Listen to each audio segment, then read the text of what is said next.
हम सांस कैसे लेते हैं?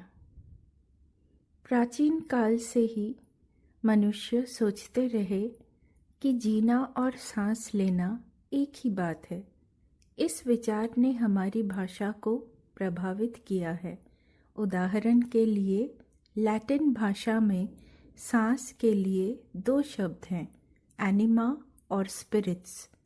इनसे बने अंग्रेजी शब्द एनिमल और स्पिरिट के अर्थ अलग अलग हैं, किंतु मूलतः इन दोनों का अर्थ था सांस लेने वाला।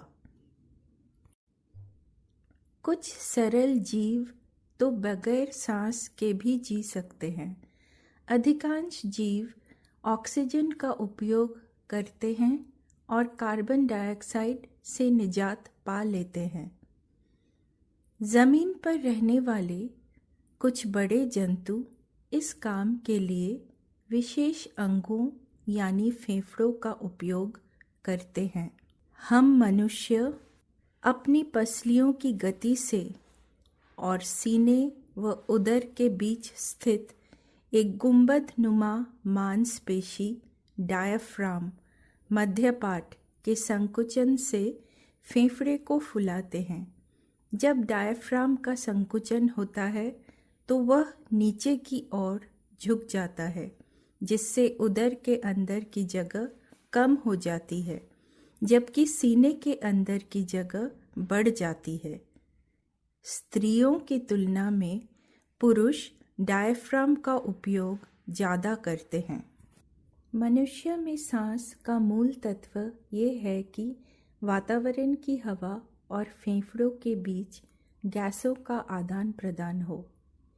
यदि सांस लेने से संबंधित मांसपेशियां लकवाग्रस्त हो जाएं, तो भी सांस लेने का कार्य कृत्रिम फेफड़ों की मदद से चल सकता है।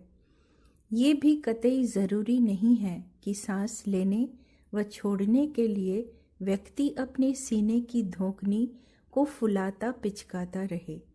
सांस लेने छोड़ने का काम तो सीने को हिलाए डुलाए बगैर भी हो सकता है। इसके लिए व्यक्ति को स्टील के बर्तन में रख देना होगा, जिसके अंदर हवा का दबाव क्रमशः कम ज़्यादा किया जाएगा। 1 मिनट में लगभग 15 बार हवा के दबाव में 360 ग्राम प्रति वर्ग सेंटीमीटर का उतार चढ़ाव पर्याप्त होगा। व्यक्ति को जब ऐसे प्रकोष्ठ में रखा जाता है तो जल्दी ही सामान्य अर्थों में सांस लेना बंद कर देता है।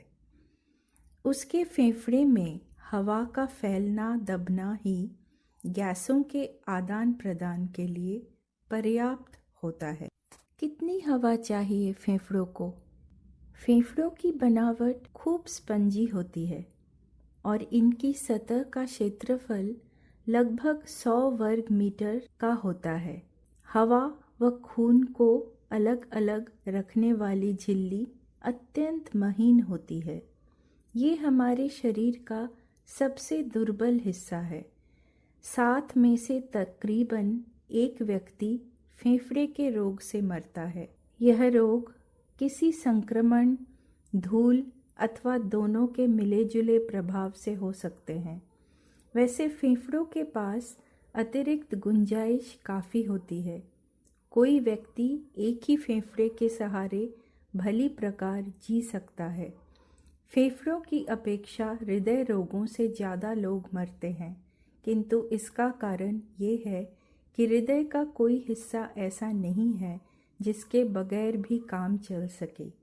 यदि हृदय आधा हो तो शायद आप 5 मिनट भी नहीं जी पाएंगे।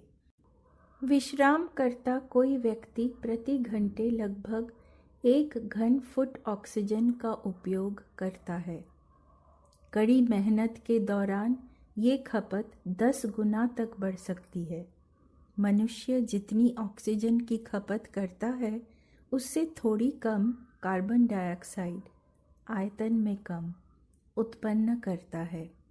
जब सांस में ली जाने वाली हवा में कार्बन डाइऑक्साइड की मात्रा 3% से अधिक हो जाए तो हम गहरी सांस लेने लगते हैं। जब ये 6% से अधिक हो जाए तो हम बुरी तरह हाँफने लगते हैं। इसका एक उदाहरण देखिए।